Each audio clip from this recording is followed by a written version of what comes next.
Hey everybody, today is Monday, October 16, 2017. This is the MMA Junkie Radio pre-show, the show before the show. This is where we kind of gather our thoughts and get ready for a fabulous week that we're going to have on MMA Junkie Radio this week. I am Goz, that's Dan Tom to my left. Back in New York, we have Danny, the producer, and Hi. From an undisclosed location, somewhere in Las Vegas, Nevada, Gorgeous George. How's everybody's weekend? Hello. Good. All right, Count Dracula's was good. How about you guys? It was pretty good. Can't complain. It was fun. I went to Cali. Go Kind in. of took a toll Back on to me count, physically, count. but good times. What reunion was that, George? High school. No, I know that, but what year? 30 year. Wow. Do you have many people from your class that are no longer with us? I can I think of can't one. say that from for mine. a fact. Who's that? A girl named Anita, who passed away in a fire, actually. Anita? From my class? Anita? No, from my class. No, from Goz's class. Oh. I remember one guy named Jim LeGregs who passed away. Up in a minute. It was right after high school. I remember one girl, Debbie something. She passed away during like our junior year.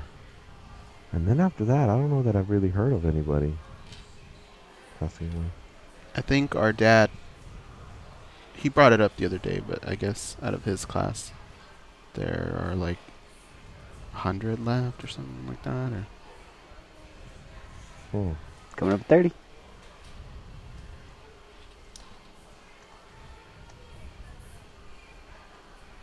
Oh, I hear Prince on something. How can you hear that? I can't even hear that. You have bionic ears or what?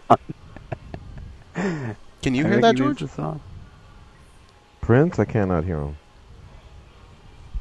Coming up. Here we go.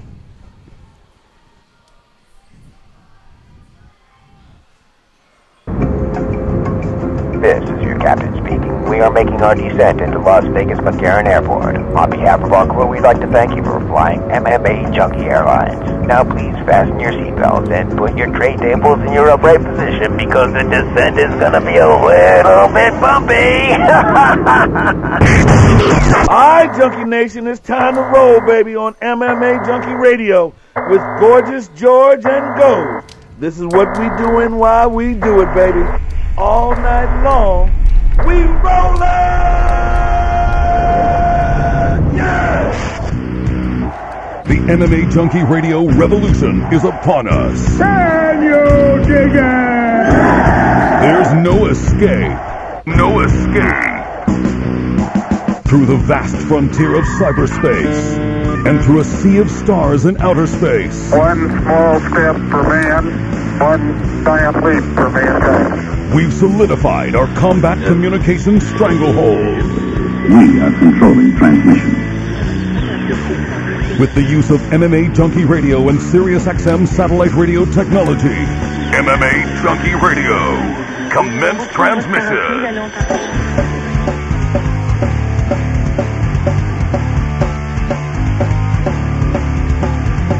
Live from MMA Junkie Radio HQ in the fight capital of the world, Las Vegas, Nevada. Here are your hosts, Gorgeous George and Goz. From the fight capital of the world, inside the beautiful Mandalay Bay Race and Sportsbook, you are listening to the MMA Junkie Radio Show, the only show that matters, and I'm your host, Gorgeous George. With me, as always, is the devious and dastardly Goz, our ace co-host. Back east, handling all the producing duties, it's Danny Otto. Our newest addition, the best fight analyst in the game, it's Dan Tom. What's up, guys? What up? What's going on? Not much, man. Just chilling, coming off a fun weekend. How about you guys? Man, I had a stressful but very cool weekend as far as sports go. I'm a Dodger fan, Oh, yeah? so I had to sweat it on a couple games there because they didn't have the lead in those games. They had to come back. I'm a USC fan, and that was not fun, but they pulled it out. And I'm a Redskin fan, and that was a little scary as well. Yes, and I'm a 49ers fan, so I know exactly what you went through. This is, let me see, the 5th game we've lost by 3 points or less. So we've taken 5 losses by a total of 13 games. That sucked. USC made me sweat it on Saturday, although I wasn't able to watch it play by play. I was getting updates. I was taking peeks from time to time. But in the end, they did squeak out a victory. It's concerning that I think they should have pounded Utah instead of getting pounded and then having to come back and then fight them off. And then, of course, Mater Dei High School, still the #1 team in the nation. We beat St. John Bosco on Friday night. So, fun weekend. Manchester United made me wake up at 4:30 in the morning for a really, really boring match. Their opponents, Liverpool, I have to take my hat off. They came to play. They were at home. And, of course, in these games, you know, the home team is usually going to fare well. But I felt like our manager didn't put us in a position to really even steal the game or do anything other than fight them off. And I just don't get it, because even though we didn't have a lot of our best players there, it didn't mean that we couldn't, you know, put a better effort. It sucks for the weekend, but when you look back at the standings and you go, whew, at least we got 1 point, I'll live with it. Yeah, it was a slow weekend as far as mixed martial arts go. This weekend things will change up a little bit. We have Bellator on Friday night, UFC on Saturday. So I think things will start to heat up as we close out 2017. We have a guest today, Colby Covington. He'll be fighting at UFC Fight Night 119. Not this weekend. This weekend's in Poland. The following week, though, they go to Sao Paulo, Brazil. He's in the co-main event slot against Damian Maia. We'll talk to him actually coming up shortly here in the first hour. So what we're going to do is we're going to go through our stun gun stories from this past weekend. It is Stun Gun Monday. And then we'll talk to Colby, and then the rest of the show will be open to take some phone calls, maybe do some iTunes reviews, talk about the latest news in mixed martial arts. No shortage of videos of GSP and Michael Bisping, you know, having wars of words and touching each other and stuff like that. But anyway, Goes, I'll let you lead off. What you got for a stun gun story? You picked the wrong guy, because I'm going to do something that you don't like. But it's not the same way of, well, whatever. I am going to stun gun myself, and I'm going to take the liberty of also stun gunning Dan Tom and Brad Tavares, all like a group stun gun. Here's what happened. We were doing the show on Friday, and when we take our picture, sometimes we have to go out in the sports book and ask somebody to come in and take a picture. So this guy came in, and he took a picture of us, and right away he goes, "Hey guys, just so you know, you're going to be interviewing me on Monday, because you guys need to bet Syracuse this weekend. They're gonna cover." He says, "Everybody else is betting the other way. Bet this game. I know what I'm talking about." And the three of us kind of went, yeah, fella. Okay, drunk guy. You got a big bucket of beer in front of you. We've heard this a million times. Sure enough, not only did Syracuse cover, they won the game. And neither one of us, which I think out of respect for the guy even coming in and taking the picture, we could have put 10 bucks down or something. We didn't. Dan was actually going to do it, and he just forgot. And me and Brad just thought the guy was a lunatic. So I think we deserve a joint stunt gun for being stupid. It was the opportunity to make a lot of money. I felt that one, but yeah, you're right. I agree. Yeah. So it wasn't like I'm gonna stun gun me for sleeping with so many chicks. It was actually, I think we really deserved that one. How about you, Dan? Well, that probably would have been mine, but that was a really well-deserved one. So I'm glad Goes did it as a group. So I'll just do a general one to put out in the universe. This is a stun gun that I've probably been sitting on maybe since I started driving, about year 2000, 2001. And this is just to raise awareness. I'm going to stun gun right lane riders. That's right, people who ride the right lane without turning right. They clog up traffic. They take away your one easiest turn you're going to get all day. The one turn you get that is free from a light telling you where to go. Someone is there clogging it up with a nice row of people trying to turn right. You have that one yahoo just not paying attention, floating in the right lane. He's probably not even going to turn right after he goes past the intersection. And as well, it also makes it unsafe because that right lane is meant for merging on and off, where you can kind of get a lot of accidents happening. So unless you're turning right, stay clear of the right lane. You leave it open. The flow of traffic is better for everybody. But we have right lane riders. That's my stun gun. All right. Danny Otto, back east. What you got? Hey, guys. So, I absolutely agree with the right turn, or the right lane drivers. I hate that. But, so I had a very interesting experience in the grocery store. So, at my grocery store, you bag your own groceries, like, as they're ringing you up and everything like that. So you go all the way through and go to the end of your aisle and start bagging your own groceries. And I didn't have a cart. So the people behind me scooted their cart all the way up. I guess they thought I was leaving really quickly. But then I had to get back to the pay station where you put your card in and stuff like that. And they weren't, like, letting me. So it was a very awkward exchange for about a minute and a half when they weren't paying attention to me at all. And me and the cashier were both trying to say, like, hey, can you move your cart? So... Well, what were they, like, making out or arguing or on their phones? Why weren't they... Lady on her phone and unloading groceries at the same time. I see. Yeah. Very interesting. Can I ask a question about right lane riders? Because I do that, but it's okay if you know you're going to turn right fairly soon, right? Yeah. That's just coincidence and whatnot. But you're just talking about a guy that just picked that right lane and he just keeps going? Yeah, and generally, not only are they the guy that kind of clogs up the light, but they're probably also the guy that's also speeding in the right lane. So if you're trying to turn onto a street and it's all clear, but you have that one jerk just speeding in the right lane, which is another thing I learned from this business thing for teaching karate with this I'll share with you guys. It's real quick. It's this kind of thing for not just driving, but life in general, where it's a diagram of two lanes, and there's a car wanting to turn onto the road, and there's another car in the right lane, the scenario we just laid out. And this is a good thing for life, where it doesn't take much calories for you to burn just to get in that other lane. You still don't take any trajectory off your direction in life, but you're able to help somebody else get on and keep the overall flow, so everybody wins. And that's kind of a thing to think about in life, but I'm also overly conscious driver, so that's just me. All right. How about you, George? I got two of them. One of them is just a fairly obvious one where I think when I say it, everyone will go, well, duh. I mean, we all kind of hate him at this point. It's that Harvey Weinstein guy.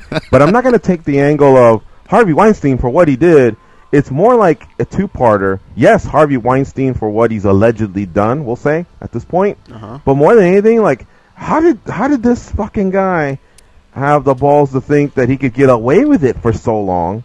You know what I mean? Like, I mean, these stories that just keep coming out, why do you keep running the same game? I mean, a lot of us make mistakes in life, and then you look back and go, whew, all right, I got to lose that move, or I can't be doing that. You know, whether it's jumping in a car and you've been drinking and driving, you get home, you're like, oh, my God, what did I do? I wasn't thinking, whatever. You learn from this, but he was running the same game over and over. I mean, so it's a man of power who just thought, you know, these ladies will never say nothing, or no one will ever cross me, or they don't have the nerve. They need me more than them. Man, Jesus. I mean, I'm glad that all this is coming out, and I just think I can't believe that someone, I guess, would be that stupid. Because to be, I guess, that brilliant in your field and reach the levels that he did, obviously you have to have, you know, a brain and some know-how and some sense. But to all of a sudden just be a complete fail in the way you treat people, whew, I mean, that's horrible. So that guy. And then the other one, I'm going to politely disagree with somebody in the Facebook chat. I'll shout them out in just a second. But in the YouTube chat, I want to shout out After Midnight hanging out with us. In the Facebook chat, shout out to Eddie Washington, Duemus Latouche, Simon Dido Jones, Veronica Menard, and Michael Sanchez. Plenty of others. But Manchester United played Liverpool this past week, and you all pumped up because we had a 2-week break. And we come back, and we're at Liverpool, where we've won in the past. It's not like, oh, my God, it's impossible. If we can just get out of there alive and get back home to our, you know, the comfort of our homes, you know, that's a win. No, it's not a win. You got to go out there and try to win at some point. Now, I know that we've been missing Paul Pogba for a few weeks, but we've still been doing well. We've been missing a few other players dinged up. You know, it would have been nice to have Rashford start, whatever. But regardless, we still have a very good team. Now, I know that Liverpool has a great team, and they play really well at home. But sometimes one way you can really get at that team is to attack, you know. And we were playing so far back, you know, our midfielders, that we weren't even giving ourselves much of a chance other than counterattacks, and there wasn't very many of those. And, I mean, we got lucky, man. De Gea made a couple nice saves. But I think at some point there just has to be some offense. in the end, it is nice to walk out of there with a point. But like I said, I've watched this team for 20-plus years. We've walked out of there with 3 points. So we've pulled off these miracles before. We've gone into Chelsea or Arsenal, with way more decimated teams and still been able to pull off a victory.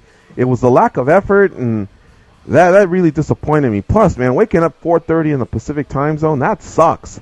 I wish I could have taken those 2 hours back. So I really have to stun gun Jose Mourinho for this one. Damn. Are you sure? George, I don't want to pull the trigger on this. Are you sure? I love Jose Mourinho, but for this game, I'll be giving him lots of praise throughout the year, and I did last year. But for this particular game, I was not pleased with the tactics at all. Man, I don't want to do this. Sorry, Jose.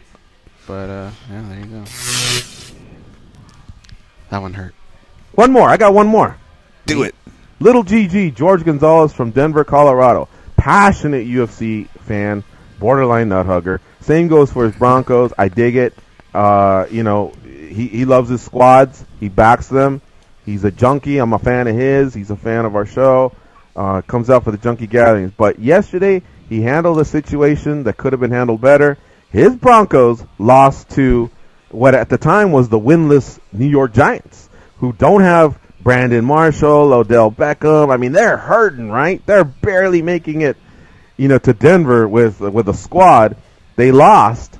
And, of course, Jason Ford came from Las Vegas. They start having a go at him.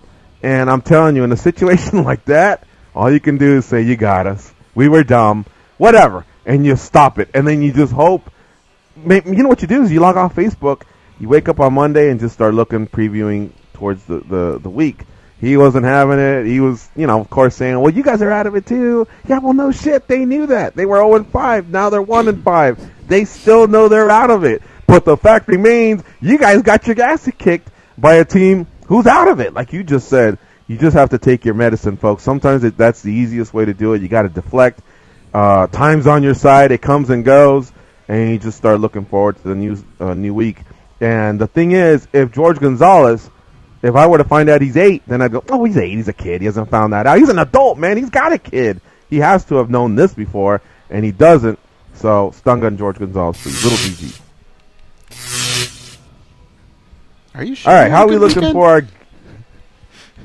I did. I went to my high school reunion and had a good time. Well, I had to make up for you guys. I mean... Dan Tom, yeah, the guys that turn on the right-hand lane, and Danny Okers. Oh, my God, someone didn't pay attention to me. I mean, there wasn't venom being spit right there. Wow. So, and what was Goz's? Well, can I change my stun gun to George? Was that I want to stun gun George now. Mine, I didn't make that bet. That guy, I disrespected that guy. Yeah. I was going to make the bet and didn't make it, so he got me too. Yeah. Oh, that's right. Yeah. Some guy said this, and I didn't bet it. I mean, all right, whatever. Let's talk to Colby Covington. He spits venom, that's for sure. He gets going, man. He starts off nice. How you guys doing? Yeah, I'm doing good here in South Florida. And then all of a sudden he's like, I'm retiring, motherfuckers. And I'm coming after Woodley. And I'm doing this and I'm doing that. So I can't wait to talk to Colby Covington, one of the top welterweights in the world. He joins us now on MMA Junkie Radio. What's up, Colby? How you doing? What's up, guys? Good to talk to you. The new dawn of the welterweight is here. There he is. And, folks, he leaves on Friday because the following week, on October 28th, he will be taking Damian Maia on at UFC Fight Night 119, headlined by Machida versus Derek Brunson. Colby, first of all, of course, you were with us on the East Coast about 5 weeks ago or so, and personally, we saw that the hurricane that came through, Maria, slowed things down a little bit. I mean, it shut down the whole state. How much of a setback was it? Were you able to overcome it the way the way you would have wanted? And can you tell us, is everything back to normal in your life? Yeah, everything's back to normal. I feel great. It's only a setback if you're mentally weak and you count it as a setback. But I counted it as a great experience to go talk to the military troops, the real heroes of America, the real warriors who are putting their lives on the line. So that was a humbling and honoring experience, and I feel like I got a lot more out of that than I would have for a week of training. So everything's back to normal. I feel great, and I just can't wait to get back to work on October 28th in Sao Paulo, Brazil. Yeah, and just to be clear, I didn't mean the setback was visiting the military. I meant the hurricane getting you home I know that the gym was shut down for a bit. Getting you a flight was pretty tough. So that's what I meant more than anything. Oh, okay. I know. I see what you're saying. Yeah, it was tough because like when I first got back, you know, like all the gas stations were still closed down, so like nobody could really leave their houses, and like a lot of houses like didn't have power, so we didn't even really get the gym back up and running until even when I got back. But you know, you just make do with what you can do. You know, I was in my room shadow boxing. I put a picture up of Damian Maia in my room. I was just staring at him every day. I was just visualizing, you know, and sometimes I get more out of visualizing than I do just being in the training room. So, you know, no setbacks. You know, you make do with what you got, and you keep moving forward, and that's not going to stop me from what I do on October 28th, and that's when I retire Damian Maia. Yeah, and I'm sure I think Goes has a story he can share, because I asked him, I go, how, you know, Paul Felder hadn't started a camp, Misha Tate's retired. I go, how do you think Colby's holding up? And Goes told me, what'd you say, Goes? You were out and you were coming back and you saw Colby doing sit-ups like at 1 a.m. or something like that out in front of the hotel? Yeah, we pulled in. I felt so bad, too. We pulled in with, like, beer and snacks. And there was somebody off to the side, like, shadow boxing. And we're like, well, that's got to be someone we know. And it was Colby. But what tripped me out the most was he had every option. Like, he could have done sit-ups and push-ups on the grass, but he was doing them not on the sidewalk, but in the street on the gravel. And I just thought, that's Clubber Lang right there, dude. If I rolled down my window, I'd be hearing, doesn't he do that? That's what I would have heard, dude. Yeah. I mean, this dude, he was taking it. That goes to show you when a professional athlete wants to get the job done, it doesn't matter the location, they do it. Well, I'm glad to hear, Colby, that everything worked out. You know, it was tough to get you home. I mean, airports were shut down, and like you said, it was just a struggle for, you know, people to find food and gasoline and water. So we're glad you made it through it. And of course, you had about an additional 4 weeks of camp still. How did that go, man? You feeling good and healthy? Yeah, everything's right on schedule. I feel great, man. This is the best I ever felt. I've improved a lot since my last fight, and I'm just excited to show a new me this fight. So, you know, 4 weeks is the perfect time to train camp, and you know, no injuries. Sometimes when you have those long training camps, you know, your body's worn down, and sometimes that's when things tear or break because, you know, your body's worn down, your mind's worn down. But, you know, I'm physically, mentally, and spiritually healthy, and I'm ready to get out there. Mm-hmm. Now, Colby, you're going out a few days earlier than most people. So usually travel days like on a Tuesday. You elected to go 10 days. Does that have more to do with just acclimating to food? Is it more about jet lag? Like, what do you attribute to? Because I think it comes out of your pocket when you go out there like 3 days earlier than what the UFC pays for. So you just want to make sure all your bases are covered? Yeah, I just wanted to make sure that, you know, that the diet out there is not going to affect me at all, and then, you know, the jet lag, and just get acclimated, you know, even if it's only an hour or two ahead of Florida time or East Coast time, I still want to make sure, you know, I'm firing on all cylinders, and to do that, you know, I want to get out there and really feel the place and really take the place in, and that's how I know I'm going to get the most out of me so I can reach my true potential on October 28th. Colby Covington, our guest here on MMA Junkie Radio. He will be fighting Damian Maia at UFC Fight Night 119 on October 28th. These fights can be seen on FS1, which is Fox Sports 1. It's channel 219 if you have DirecTV. And the fights start at 10 p.m. Eastern Time. Now, they also have their prelims on FS2, Fox Sports 2, 618 on DirecTV, 8 p.m. Eastern Time. Some really, really good fights. Rob Font versus Pedro Munoz, Lyoto Machida versus Derek Brunson, Jim Miller versus Francisco Trinaldo. So just the top four alone is USA versus Brazil. All right, let me send it over to the boys at Mandalay Bay. Goes and Dan Tom, what do you have for Colby Covington? Colby, we see what gear you're in right now for Damian Maia. When you get past Damian Maia, is there even another gear that you can get into for a title fight? Do you level out at all? I mean, it really does seem like I've never seen somebody this motivated for fighting right now.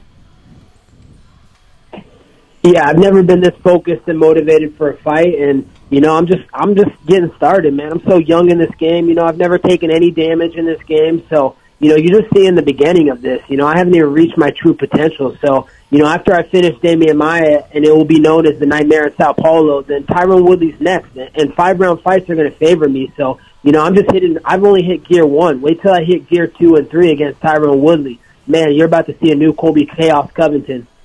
Colby, does it matter whether or not Tyron is the champ? Like, does it matter who the champion is at the time? No, it doesn't matter who it is. You know, there's one singular goal, one singular focus, and that's the world title. I do feel like I have the skill set to hold the world welterweight title for a long time. So whoever's that champion at the time, that's who I want. Do you feel like Damian Maia's game has changed much from fight to fight? No, I feel like his game's been the same since the beginning. You know, he's very one-dimensional. He just goes forward. He's looking for takedowns. He's looking to get it to the ground and get his submissions. So, you know, he's an old dog. He hasn't learned any new tricks, you know. So it's going to be the same Damian Maia on Fight Night. We're not going to see no surprises. He's got good with his distance. You know, he's got a rather deceptive shot, and he's quick with it, and he sees ranges pretty good with his eyes. But besides that, you know, he's very one-dimensional. I'm going to expose him for that. Colby, Dan, Tom here. Now, the guys were talking about, you know, your work ethic as far as like on the trip, and I was on that trip, so I was able to see it with my own eyes. And there's no question that, you know, not only do you have a work ethic, I imagine you probably brought that up with you from your years wrestling. So I guess my question for you is, you know, we've recently seen you've always worked hard, that's not a question, but we've seen you really step up your social media game. Can you talk about how that work ethic meets having to put in the work as far as a social media side? It looks like you're doing it quite well. Everything I see you in, you're practically living in the gym. It looks like you're finding a balance, but can you speak more on your approach, and is there any challenges as you grow in that area of the game? I'm not practically living in the gym. I live in the gym right now. I'm actually staying in the dorms at American Top Team. So, you know, I'm eating, living, and breathing mixed martial arts. I have no girlfriend. I have no distractions in my life. All I do is I come downstairs, I train, I go upstairs, I eat food, I get on social media, I'm promoting myself, I'm putting myself out there, I'm letting the UFC know that I don't need them to promote me. I'll promote myself, but I want the big fights. I want the title fights. So this is my life right now. I have nothing else. You know, I don't party, I don't do anything. I go to sleep, I eat, I breathe, I live MMA right now. So you're only going to see a better version of me every time I'm in that octagon, and that's what you're seeing right now. I love it. Colby Covington, our guest here on MMA Junkie Radio. He'll be traveling to Sao Paulo, Brazil next week for that huge fight against Damian Maia. Colby, once you get there and you guys do the press conferences or, you know, any type of interaction when you guys are together, do you plan on the smack talk being, you know, face-to-face as well? Or because Damian's more laid back, do you just, like, take your foot off the gas and just leave that to the interviews that you have, like you're having with us and any of the other outlets? How will that work, that approach? I mean, I don't want to give it away to all the fans. You know, I want them to be able to tune in and see it. You know, I don't want to let everybody know what I'm going to do. But you know, you got to tune in to see it. You know, it's going to be a show, though. I'm here to put on a show, and this is the entertainment business now. So, you know, I'm here to entertain, and I'm here to put on a show. And entertainment means if they want to hate me, they can hate me. If they want to love me, they can love me. But, you know, at the end of the day, all these fans, they want to see me die in Brazil anyway. So I'm going to treat Damian Maia accordingly. There you go. You can be rocking some red, white, and blue in addition to anything Reebok gives you? Oh, you already know I'm walking out with the red, white, and blue. I might walk out to the national anthem, man. We'll see what happens. But, you know, when we get out there on October 28th, man, we're going to make sure that they know that the USA is in the building. Are you still giving strong consideration to that tune we gave you when we were out there in Virginia? Do you remember that? Which one we brought up? Yeah, of course. I'm definitely giving strong consideration to that tune. And we'll see what happens. All right, my man. Hey, listen, man, it's always great to catch up with you. You definitely always liven up the show, and, you know, whatever's left of camp, I hope you get through that seamlessly, healthy, safe travels to Brazil, and good luck on October 28th versus Damian Maia. You know we'll be watching.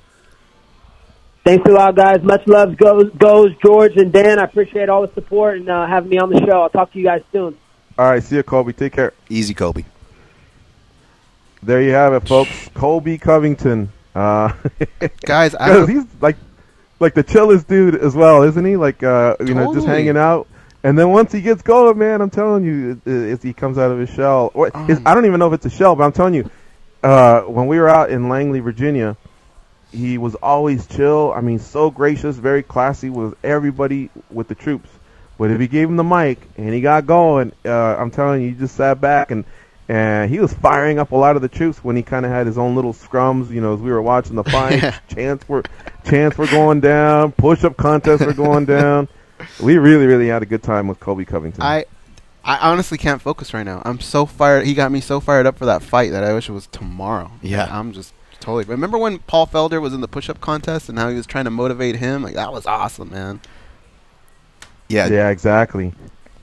George, I was just telling Goes real quick that I was scrolling through Instagram stories, and I follow Colby Covington on there, and I don't know what he was talking about on his. He was going live from a gym, but all I saw was the feed of everybody commenting, and just on glancing, I saw like 2 JBLE comments saying JBLE has your back. Like, Colby Covington really, really put a touch on those guys. Most definitely. All right, so let's take this break. You are listening to MMA Junkie Radio on Sirius XM Rush 93. We will have, I believe the rest of the show we might be without a guest because we might have to reroute Alexander Shlemenko, who's ready to go, except the translator is not available at this time. We're still working on that. There's a chance we'll get him. It will be later in the show anyway if it happens. But regardless, 866-522-2846. Call in, chat about whatever you want. If you have a stun gun story, share it with us. We'll be right back, folks.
Junkie Radio, live from the Race and Sportsbook here at the Mandalay Bay Resort and Casino, where elegance and excitement meet on the Las Vegas Strip. 877-632-7000 for room reservations, or your best bet is to follow them on social media. It's easy.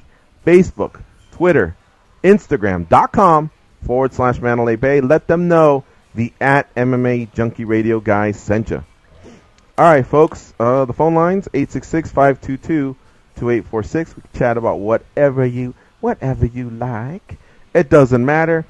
Fights that have taken place, fights that will be taking place. Let's do it, man. There's always a good time for some good MMA talk. Can I throw out an off-topic? I will say this, though. Sure, yeah. Matt from the Sportsbook came in earlier today and asked a question that got us all thinking. And he said, back when there was no pause and all that, when you're watching a movie at home, what is one time you were in a movie theater where you wish you could have paused and rewound? Like, told the movie theater guy, like, what? Did that just really happen? Go back. Okay, I got one. So, can I go first? If callers want to do that, if you guys want to do that, go ahead. I knew mine right away. And, yeah, so if you guys want to do that, that's up on the table, too. All right, I don't know if this happened. Wait, it could have been me watching a movie at home or the theater, right? No, at the theater. Oof. Yeah, because you were just blown away. Yeah, it wasn't that I was blown away. It was just that the scene was so funny that I've never laughed so hard in a theater. I mean, I think it was with either Squid or the girl I was dating at the time. This was Pulp Fiction. Mm-hmm. When Marvin got shot. And then they kept fucking Samuel L. Jackson went off with little itty bitty pieces of brain, and Vince is getting pissed off and they're yelling at each other, and I just wanted to rewind the scene of when he hits the bump and the gun goes off, because I mean obviously John Travolta didn't, of course he didn't want that. They were in a big mess right there. They had blood splattered on the windows and they got to get the car off the road, but the way Samuel Jackson just went off on him, man. I don't know why, but that day I was laughing. And I mean, it was getting out of control because people were telling me, like, shh, and I slowly, I was going to get a shut the fuck up, or whatever. But we had such a good time just laughing about it. That was one. And then I'm going to tell another one in case Goes misses.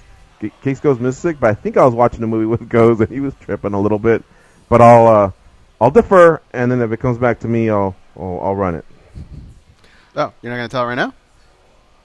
All right. No, because what if I take yours? Oh, okay. Well, for sure you're not going to take mine because I think I'm being a little bit of a horn dog. But remember Revenge of the Nerds? We got Bush. I remember I was little, so I was like, hell yeah, go back and rewind that. So I remember that.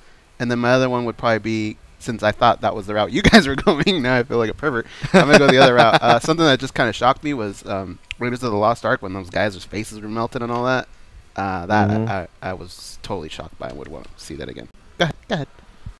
Oh, my goodness. George? Again, me? Oh, what about the end of the day? I'll go. I guess I could go. All right, go for it. You reminded me of one. Mortal Kombat 1993 was the first time I saw a movie opening day. Mm-hmm. And the Galaxy Theaters, which are the luxury theaters here in town, those were placed in old theaters where they were United Artists. And it was those theaters just opened. This was 1993. This was the first theater in Vegas, guys, that had the speakers on the side. Because remember, theaters, they used to not have that. It was all in the front. Yeah. And we were just, oh, my gosh, it feels like we can hear Kano walking out from the left of us. Like surround sound. Yeah, it was just looking back, it's funny that was high tech, but yeah. You wanted to rewind the whole movie? Why not? It was an amazing experience for a young Dan Tom. I was blown away. All right. How about you, George? Well, I will say this. Ghost took me down a route where I guess okay, if you want to go horn dog moments, that movie Cocktail, what happened was Elizabeth Shue was, let's just say, slightly fluffy in the movie Karate Kid, right? Still cute as a button or whatever, but Goes and I watch Karate Kid a lot. Like, we'd be eating dinner, let's just throw on Karate Kid. If nothing else was on, we always just threw it on. We loved the movie. But I remember years later, my buddy Mike, his brother Steve, says, hey, have you guys seen Cocktail? And we're like, no, this was with Tom Cruise. He goes, dude, Elizabeth Shue, she trimmed down, she looks good.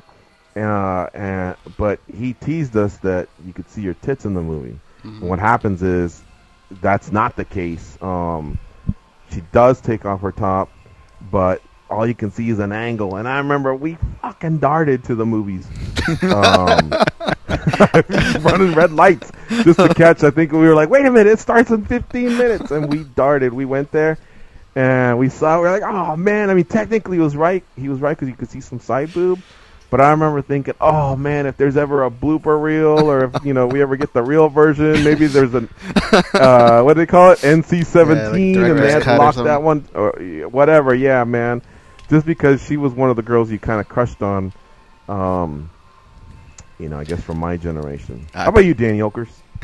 I was trying to think. I almost think that I have to go along the same lines as Dan. I can't believe I'm going to say this. Where, Jesus, come on. The Sixth Sense. I kind of wanted to go almost all the way back to the beginning. Once you find out, I mean, I guess I don't really have to say spoiler alert at this point, but like you find out he's dead all along, and I kind of wanted to see if it really did work continuously through the movie. So I would have instantly rewound that. That's a good one. I think you might have. Probably the best one. He just named the movie that was like my worst movie experience. The Sixth Sense? Yeah. I can't remember. My mom never had like any kind of... beat up during No, my mom never had any kind of like panic attack or never had to have an ambulance call, but for whatever reason she started having like a panic, like a... Your mom? Yeah, like she started blacking out, and I was like not a little kid, I was 14, 13 years old, and Sixth Sense came out. And I had to like go get the usher, like to call the ambulance, and had the ambulance come in. Like it was weird. Really? Yeah, it was weird. I forget what condition she had. She got it like diagnosed and taken care of. It was like a one-time weird thing, but it was like this freak thing. Like it was crazy. Anyways, Donnie Wahlberg, great scene. Do you remember those when we sat down to watch? Oh boy, it was one of those called. I think it was called Executive Decision. Oh, I remember that. The thing was vividly. Seagal. Yeah. Tustin So Marketplace. Steven Seagal in I think it was the 80s and 90s. I don't know. He just had a run of movies where you didn't care about the plot. You just wanted to see the fight scenes. They were choreographed or whatever. Some people are fans of Jackie Chan or Steven Seagal. It doesn't matter. And I remember one time we were like, okay, somebody's hijacking a plane, the president, Secret Service, this, that, whatever. And so Ghost and I are watching it. And I don't even care about the spoiler because this thing's been out for like 20, 25 years. All of a sudden, Steven Seagal dies like within a minute into the movie. We're like, what the fuck? Like, where are the fight scenes gonna be? I mean, I don't even understand the point of having the movie. I mean, why even have Steven Seagal if he's not jacking people up? I just didn't get it. At that point, you could have had anybody do that part. But I remember we had. I think by then there may have been there wasn't TiVo, but I remember we rented the VHS or something, and so we were able to go back and just go, what? That's it? I mean, it's over. So like, mad will he night. pop up at some point again, or is that it? And he never came back. It was 10 minutes into the reason I remember this because it was 10 minutes into the movie. Yep. And this is how George. This is how we know how long ago this was because this is when I first started dating Jenny. I think it might have been like one of our first dates out. And with like 10 minutes left in the movie, she goes, I have to use the bathroom. Can you come with me? And I was like, oh, man. It was one of the early dates. I was like, all right. And then when I came back, I missed the ending on top of everything. On top of Seagal being booted out of that stealth jet, I missed the ending.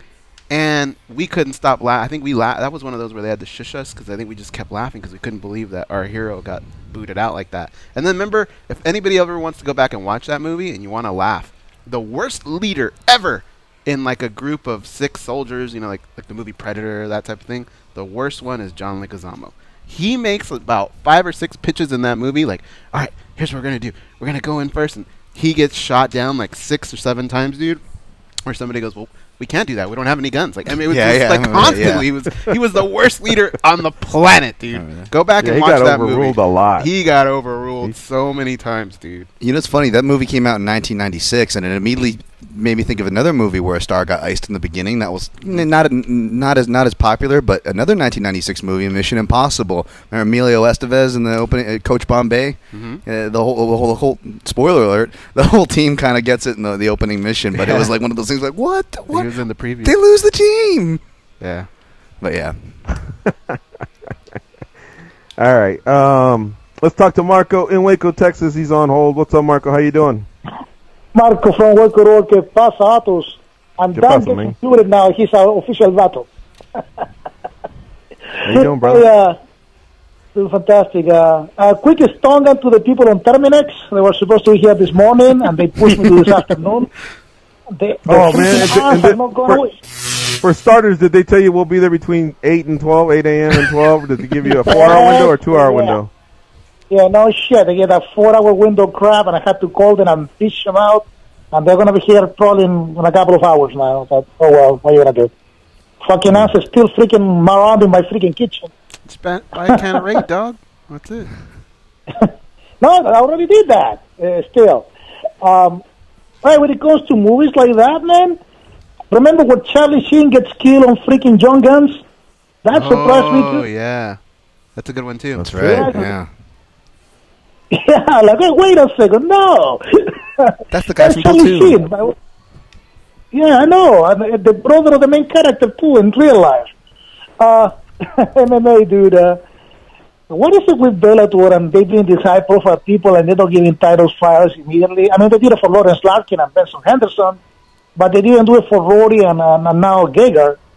And I think if they want those belts to mean anything or validate them in any way or somehow, get these high-profile fights to the freaking title holders because, to tell you the truth, I always forget. Carvalho, that is the name of the middleweight champion in Bellator? Am I correct? Yeah. Yeah, because you tell me to remember right away. I had to think about it. I'm excited for the Musashi-Shlemenko fight. I think Musashi is going to tool Shlemenko because I think he's better. I know, and I think Shlemenko is off the juice now, so, even worse for him. But Bellator needs to do something about these belts because, we still don't have a heavyweight belt. When are they going to do that? David is valid. Carvalho, who cares? Douglas Lima, he did the other Larkin.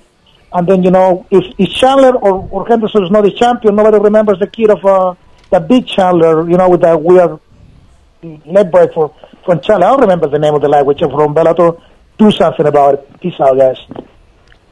Marco brings up a good point, and I see both sides. If you sign Musashi, you put him up against someone else, and obviously if they win, like in this case it's Musashi, then now you've kind of built up the possible Musashi versus, in this case it'd be the winner of Carvalho and Sakura, who will be fighting for the middleweight title in December. Mm-hmm. But there have been other times where they're just bringing the guy straight into the title shot. Hey, why mess around? We're paying you good money.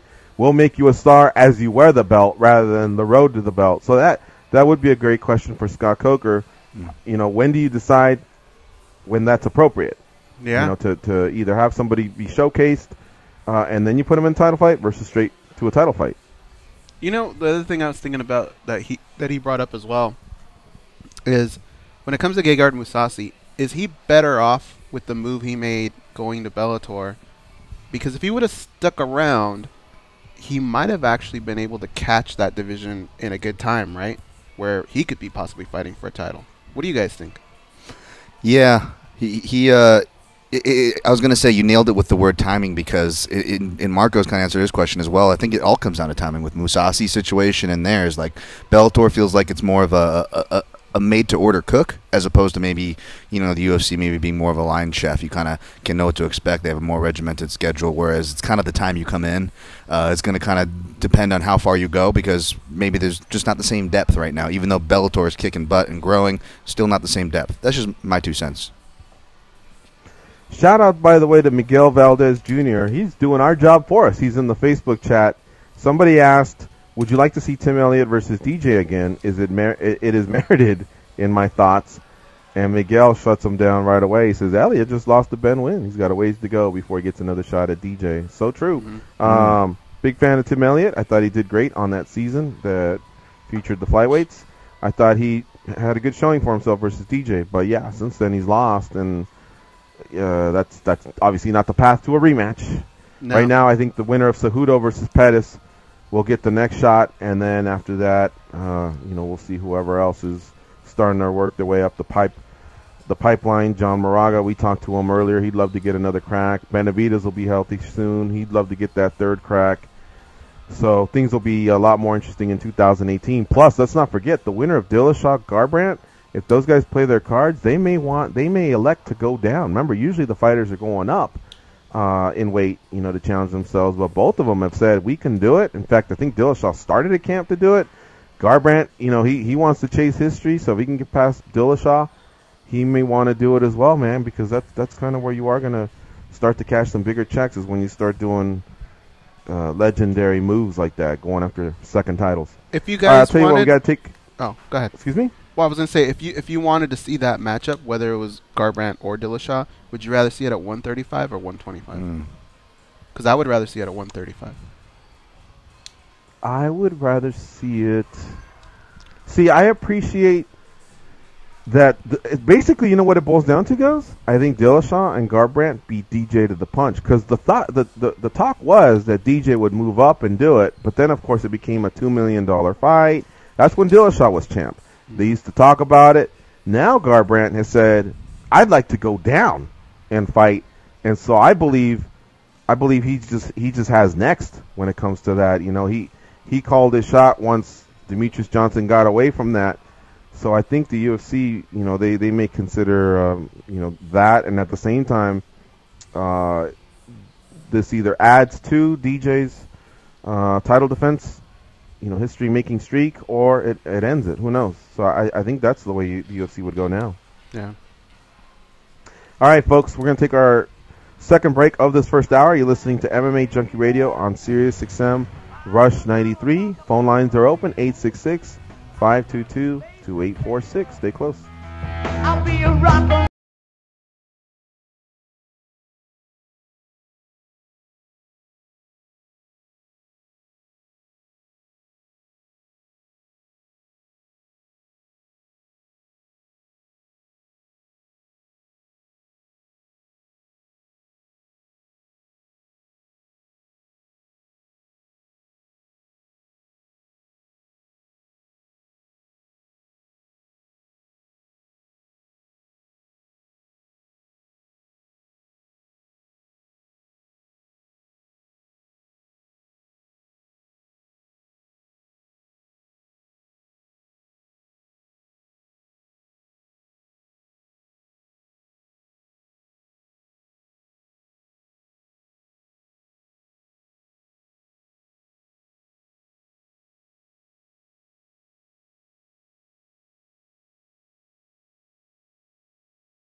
They are Gorgeous George and Goes. All right, folks. It's time for MMA History Today. Let's send it over to Danny Olkers. What you got, Danny? I don't have any MMA history today. Today is Frankie Edgar's birthday. So happy birthday to one of the legends in our sport, Frankie Edgar, who will be fighting Max Holloway at UFC 218 on December 2nd. And that is for the UFC featherweight title. I know a lot of you are saying another title shot, but man, the guy, you know, he has come up short on a couple of them, but then he starts waxing, and I mean, he kind of carves out his own path, and usually people don't have a problem with the title shots that he's given. Yesterday, I mean, we don't do a show on Sunday, but yesterday was the same day. I'm not sure how many years ago. I think it was 2011. Remember when Lyoto Machida went right up the middle on Randy Couture? Yeah. Apparently yesterday was Oh, no, actually it's not a tribute to that. It's just basically Lyoto Machida returns and they're showing that picture. That's right, because that was UFC 129. I think that took place in the spring of like 2011 or 2004 or something like that. All right, thanks to our friends at MMA History Today. And thank you, Danny, for participating. Wait, that was really it? that was the thing? Number one, no heads up. Number two, that wasn't the history for today. It's just them wishing him a happy birthday. Well, I know I had to cover up. You didn't have anything, so I was like, well, they didn't tweet anything out yet. I'm on their Twitter. That's the last thing they tweeted out was happy birthday, Frankie Edgar. All right. Well, happy birthday, Frankie Edgar from Danny. We just made our own history. He's over here. We can hang out. Is he over Let's there? talk to Showtime in Tennessee. What's up, Showtime? Hey, what's going on, fellas? What up? Not much, and you? Nothing much, man. Nothing much. Hey, well, Colby talking a bunch of noise, man. He better be ready when he get over there, man. I don't want to see him go over there and get choked out now. Did he make you fired up for the fight, though, Showtime? Oh yeah, he's most definitely bringing the noise, as Public Enemy would say. He's bringing the noise, so that's gonna be interesting because you got one guy that's talking a lot of noise, and then you have another guy that's very humble, that really don't say a whole lot. So that's gonna be interesting. You know, really just see how it's gonna happen. I want to see how that fight gonna play out. I know Kobe is a damn good wrestler, but my thing is I want to see how, if he can have the same takedown defense that Woodley had. You know, and he was talking about the fight being boring. So is he gonna strike? You know, what is he gonna do to make it an exciting fight? Because one guy just doesn't have the very exciting style. You know, I know Kobe has gotten better. You know, pretty much his all-around game has gotten better each time I've watched him fight. So it's gonna be a good fight. Yeah, good question, Showtime. We'll mull that over in the second hour, but I think basically to answer your question as quickly as I can here before we get to the top of the hour, I think he's going to have to take risks if he wants to make it exciting by taking him down offensively and risking, submission, but just making sure he doesn't give up that top position. If he can do that and ground and pound, who knows? Or keep it standing and just throw them hands, something that Tyron was a little reluctant to do. Thank you very much for always participating, Showtime. We're going to be back in a couple minutes, folks. It's the MMA Junkie Radio Show.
Don't matter, just don't curse.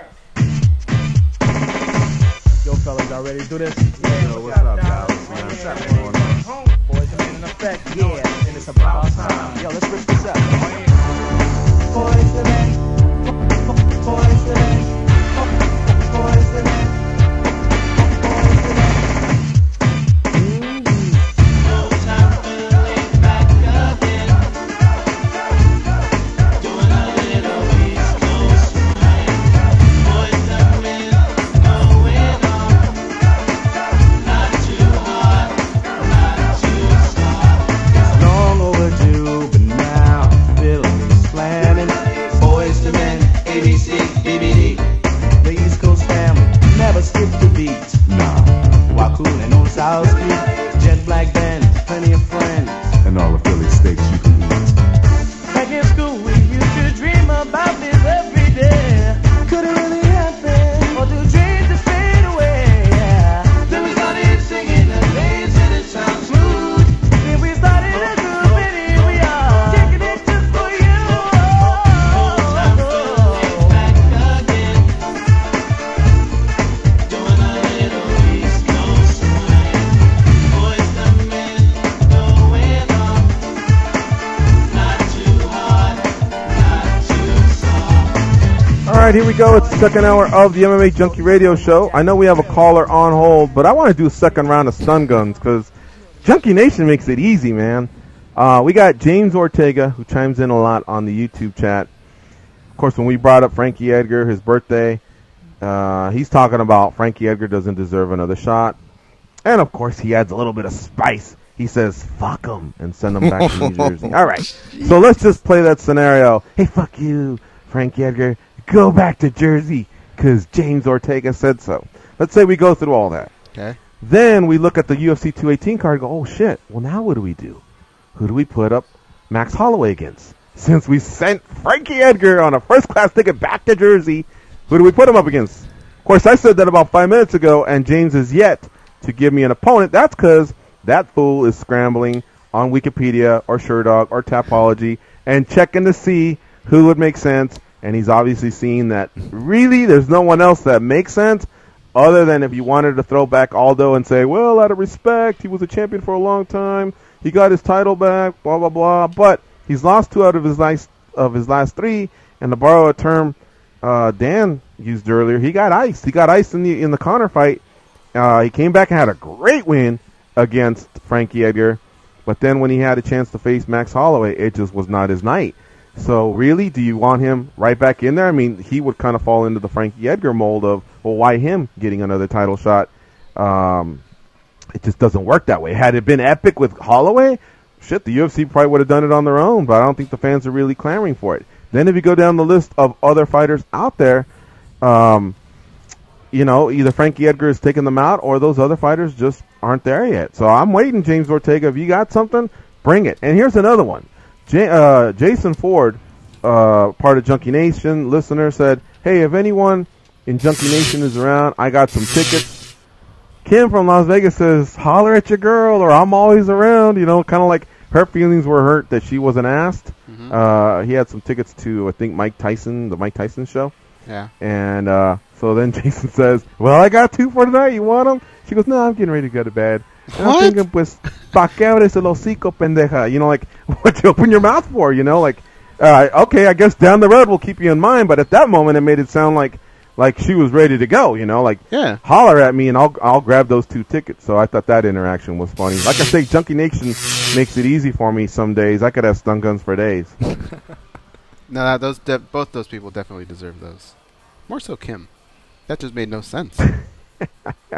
Let's talk to Hal in Chicago. What's up, Hal? Well, I'd like to lead off with a stun gun for Cubs manager Joe Madden. I'm sure Goes, you saw that wonderful display of baseball yesterday. They were arguing about it so much in the post-fight, or the post-show. You put in the worst freaking pitcher we got on staff, man. Lackey is horrible. He's horrible. And in the most important moment of the series, you put in Lackey when you had Wade Davis, who's been an awesome closer, just waiting in the pen, and you put in John freaking Lackey against Chewbacca, a.k.a. Justin Turner, who's got 21 homers. The son of a bitch tied the game earlier in the game. He's hot, and you put in Lackey against this son of a bitch. Man, people get on Dusty. Dusty Baker should be fired, all this shit. You know, the Nationals choked. You know what I mean? I mean, the Cubs didn't play better ball than them. I'll admit that. They kind of got lucky. And Dusty gets too much heat. They'll get mad, and they say he's a genius, and the moves he's making in this postseason has just been terrible. So stun gun for that.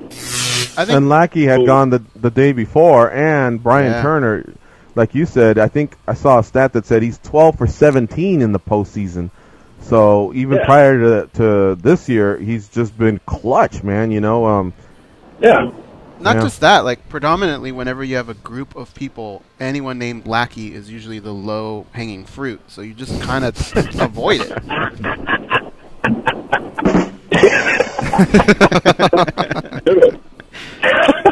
That's a good one. Thank you. Yeah, well, onto MMA, I will say, you know, this card may lack, again, a lot of pizzazz, you know, but just like Dan Chami has been saying, man, don't sleep on cards just because there's no big name. The Polacks bring it. We're going to Poland. Those guys fight for their life. You know what I mean?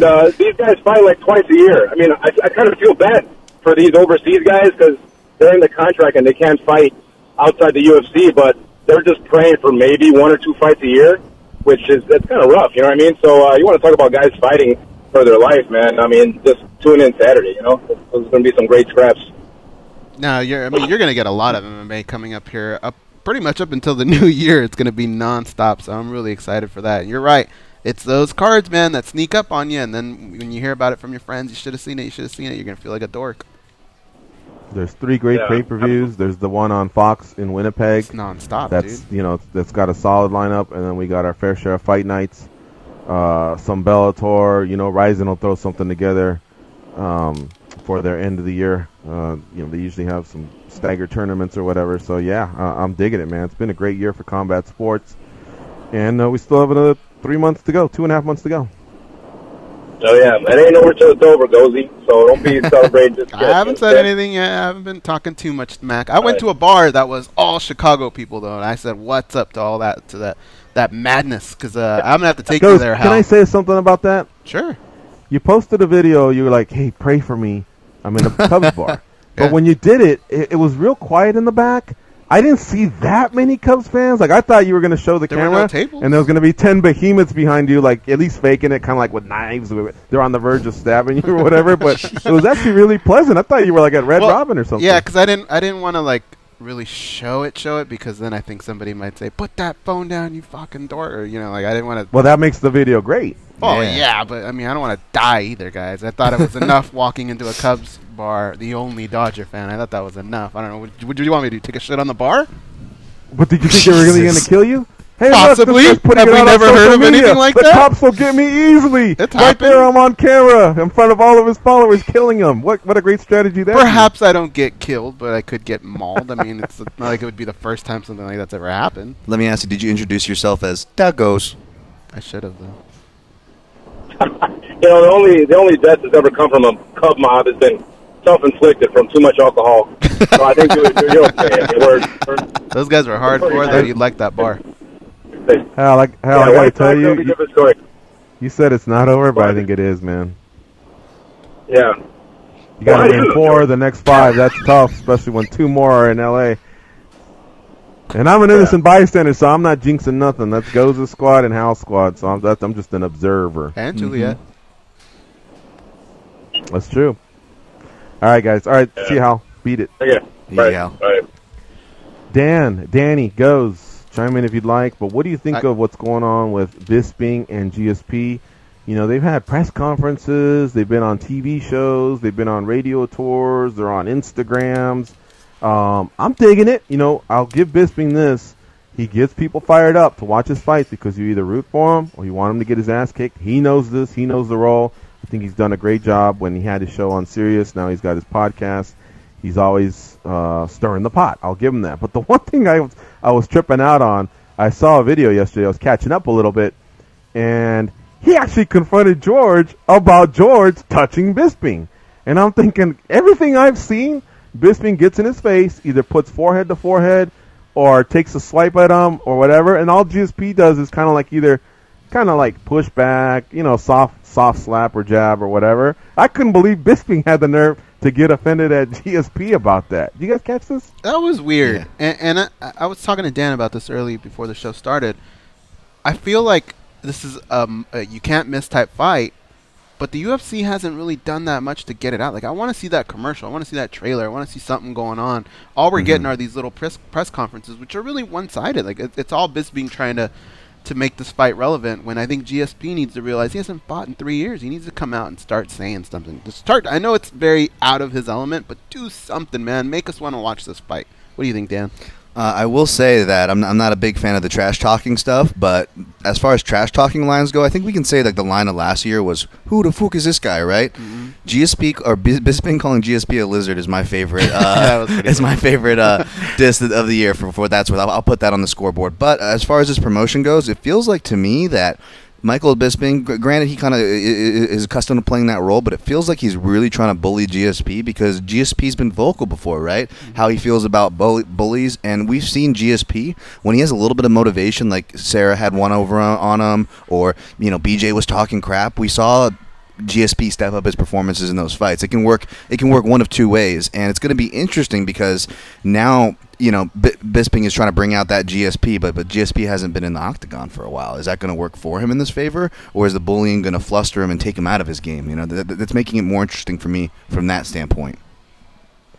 I get what Bisping's doing. He's trying to sell the fight. Obviously, GSP's always had a big name. When he retired, he was good for 700,000 pay-per-views. He's gone over 1 million when he fought Nick Diaz. So I think he's just seeing, if I put in some work, we sell this fight, I'll get a nice payday, win or lose. GSP, in the video that I referenced, actually GSP started laying some F-bombs. It looked like maybe he had it, or maybe he was taken aback, what I was describing, because he was thinking, like, he was telling him, hey, the only reason I've touched you is because you've touched me. You do it every single time, and I'm pushing back, But he started using some curse words. And if you watch the video, there's a couple of videos there. The Instagram one, released by Dana White, doesn't show it, but there's a YouTube one where they add another 20, 30 seconds, and there's a little kid that had been wanting to take a picture with GSP. GSP realizes this. He kind of does a 180, sees the kid. He goes, "Come over, kid, let's do the picture." And the kid runs away. It was kind of funny because even the kid was a little bit scared of GSP at that point, but really in regards to anything, it was just more, I don't know what goes through Bisping's head sometimes. He might as well have told GSP, hey, I don't appreciate the cursing. I mean, I don't get it. I mean, he's the one that's been the initiator of it all. But we're talking about it, and there's got to be some sort of a sell. Joanna, she sells more of the fights during fight week, in my opinion. Rose, who her nickname is Thug, it doesn't really come out too much. I think she's kind of left that behind, and she pretty much stays quiet. So Joanna will probably do some of the heavy lifting there on fight week.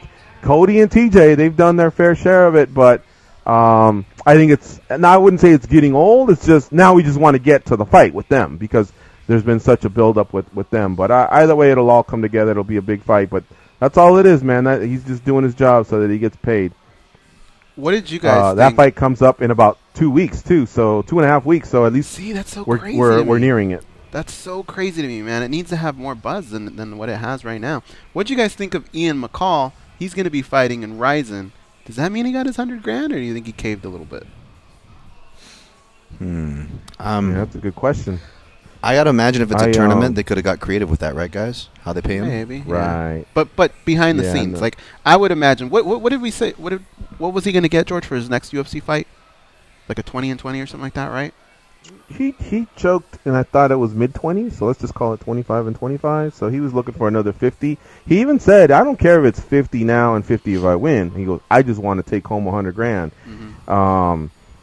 So I would imagine that he maybe got close to it, maybe 40. I don't know. I don't know what Ryzen pays. Have we heard rumors? I bet you we could ask Burchak just to see if he thinks so, and if he kind of gives us the wink, then that probably tells us, hey, they pay pretty good.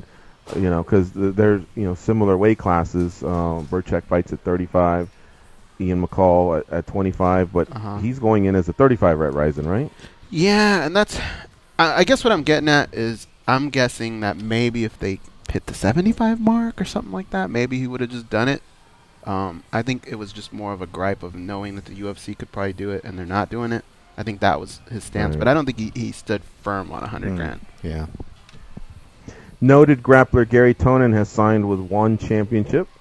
He, of course, has been on the circuit with, he's done Eddie Bravo's show, Chael Sonnen's show. He's grappled in the high levels of Abu Dhabi. So, nice signing there for One Championship. I've been critical of them in the past in that I wish there was a little bit more North American and European and South American flair. I know they're trying to build up what they got over there, but come on. You can't boast about being either number 2 or the biggest in Asia, which I'm not disputing the numbers that they have, but you're asking the North American outlets to report it, and over here we just don't feel the buzz. And their early shows had some of that, man. They had some fighters that were recognizable, and I think they were recognizable to the audience out there. But it seems the audience out there just wants to consume One Championship, so they've done a great job of marketing themselves, but still, at some point, I think you have to take pride in your organization that you really are trying or making attempts at signing some of the best fighters out there. Now, that said, there was a recent free agent. Was it Larkin? Somebody said that One Championship was a player. You guys remember who it was? Wasn't it Rory McDonald? Rory, maybe, yeah. So apparently we're hearing there's been some attempts, but we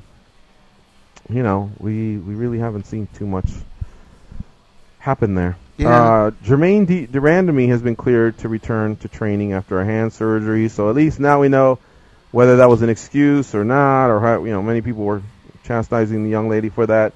At least that's done, and she's cleared for a return, so I'm sure she'll return as a 35er, and just that whole fiasco's come and gone, and now Cyborg's the champ. And going back to last week, Cyborg has been public about the fact that the UFC wanted to pay her less to fight home than what she got to pay or to fight Tanya Evinger. So it just seems like I'm not coming at Chris Cyborg.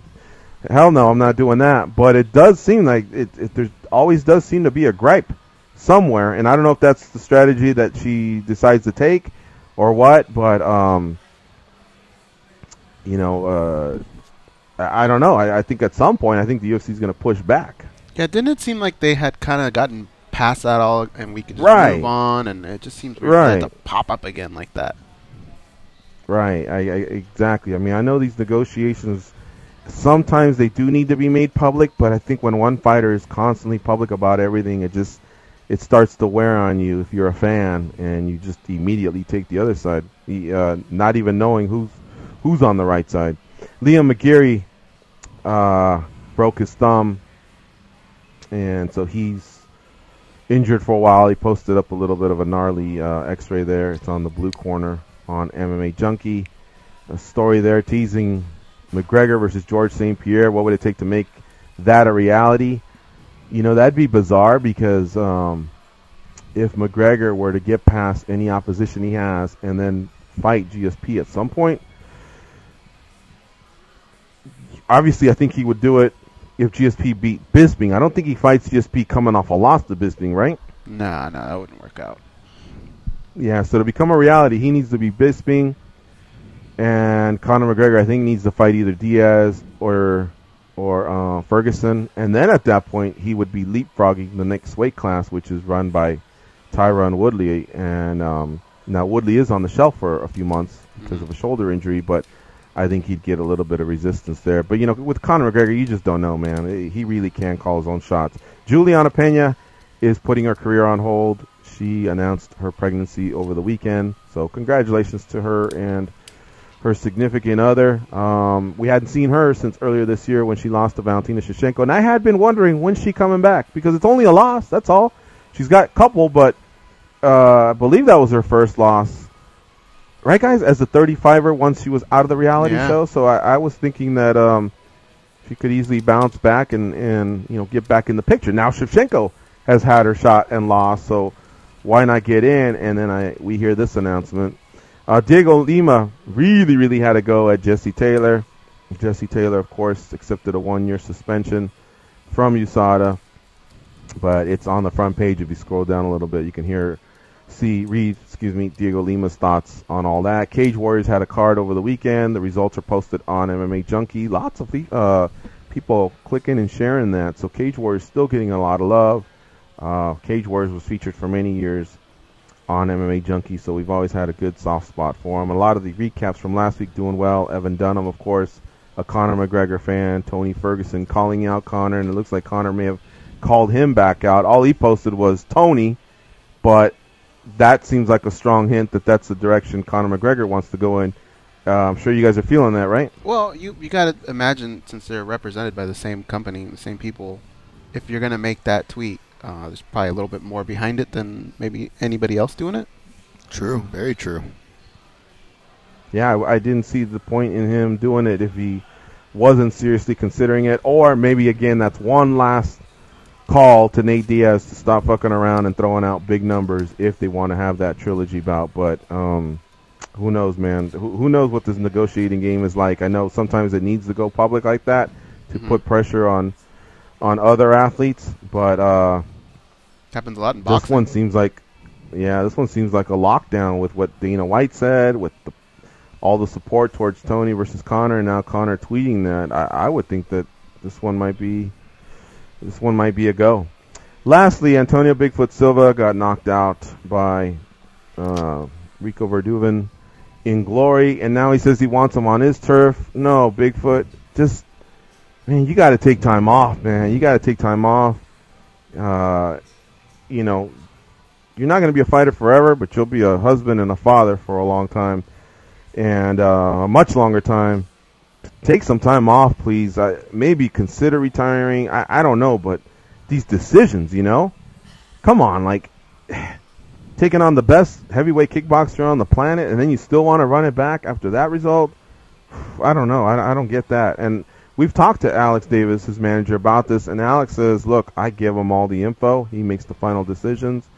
But he's definitely tried to pull him back from making these decisions. It's just Bigfoot's not paying attention. Yeah. Let's go to the phone lines. Nick from Vancouver's up. What's up, Nick? How you doing? Hey guys, nice to talk to you again. Hey Dan, it's been a bit since you've been on. I don't know if you got a lot of feedback, but I think you're doing quite well and adding a nice characteristic to the show, man. How you feeling? Feeling better after compliments like yours and the rest of Junkie Nation, man. Thank you guys. I do see the compliments. By the way, I do appreciate them, and happy to be part of the team, man. And feedback like that helps us. So thanks, brother. Yeah, that's cool, man. Yeah, I always followed you on the written stuff, but it's nice to hear you more often on the. I know you came in for the breakdowns and stuff, but it's nice to hear you,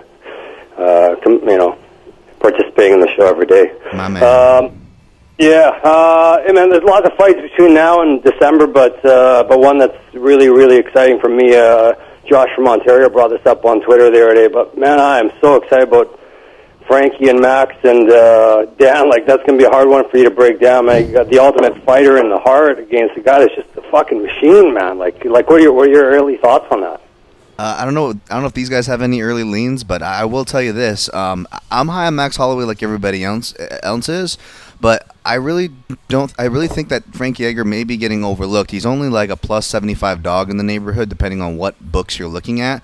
But on paper, I mean, this is the most challenging guy. Doesn't matter what the ranking is in featherweight guys, I think Frankie Edgar is the most challenging matchup for Max Holloway on paper, and that's why it's compelling to me. But I don't know if people are seeing that. I think people are seeing the Frankie Edgar narrative more than the matchup. Man, I wanna say I love Max Holloway. I love the way he fights.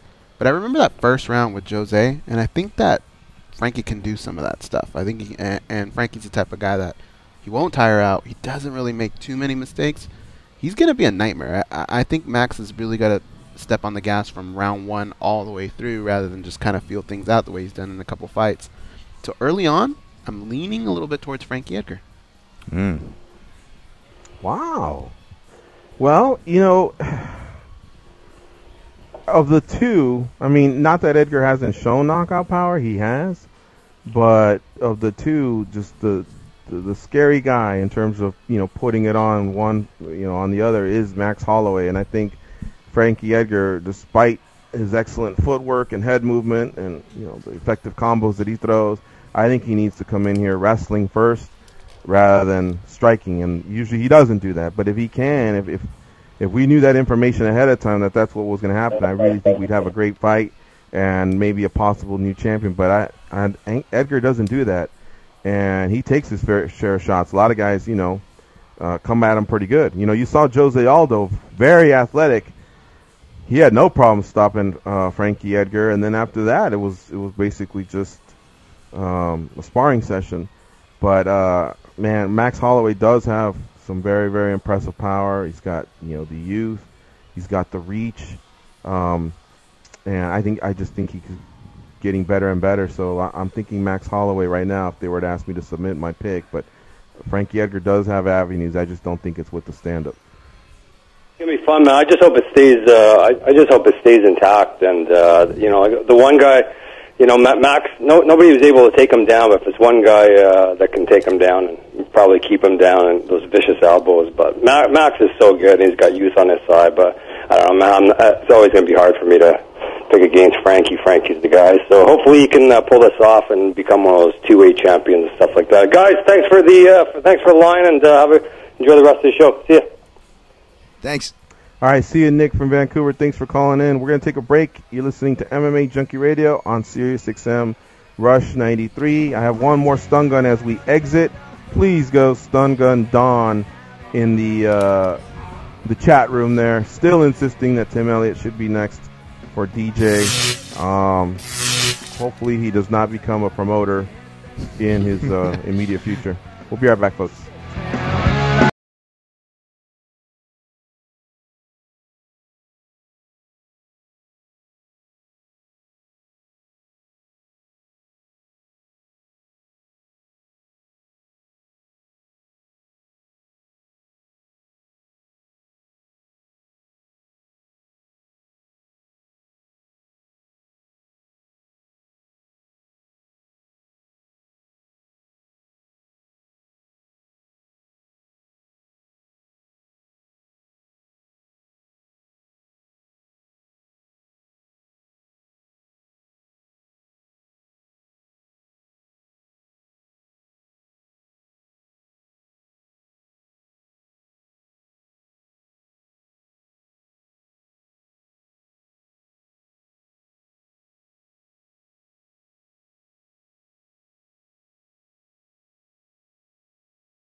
They pat down TSA agents because they don't know where those people have been.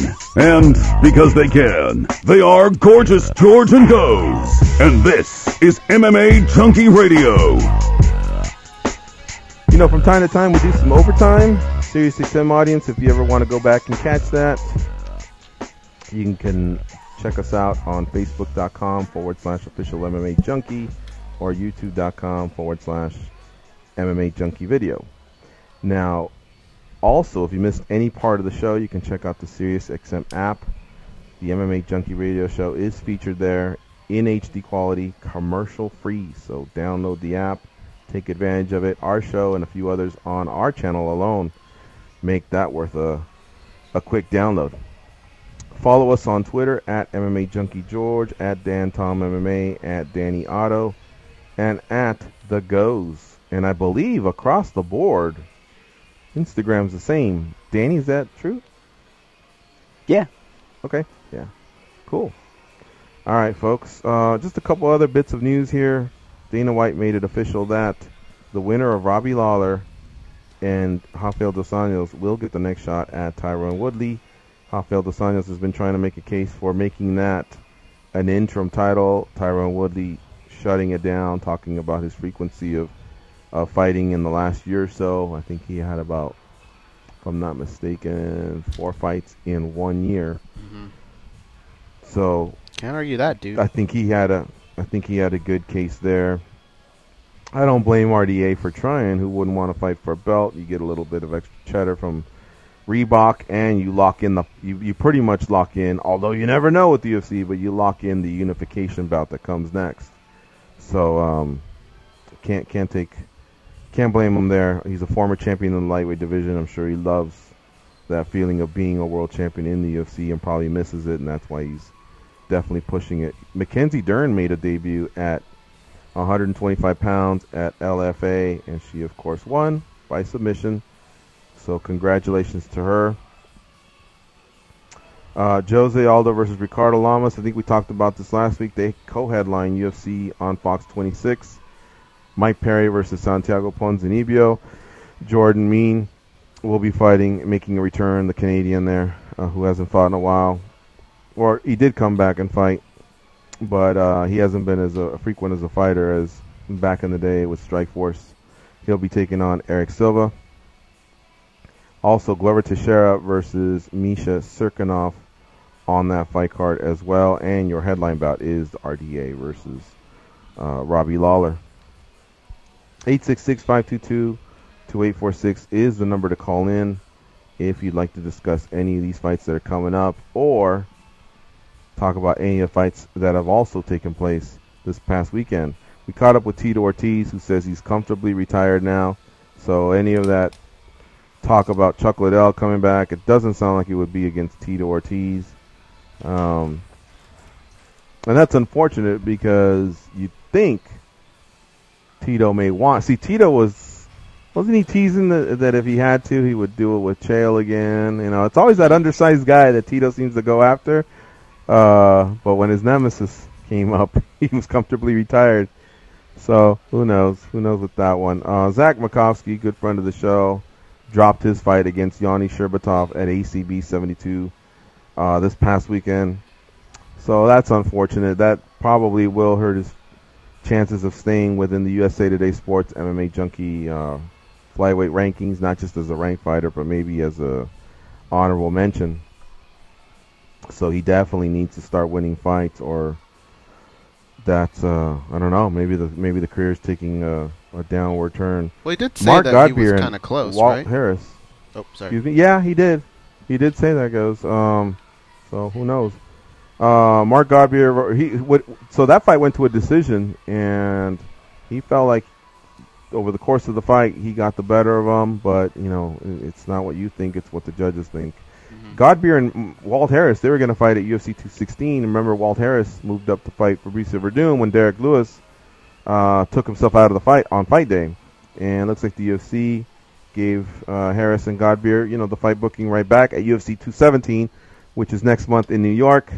We talked about GSP and Michael Bisping. That's that fight card. So there you have it.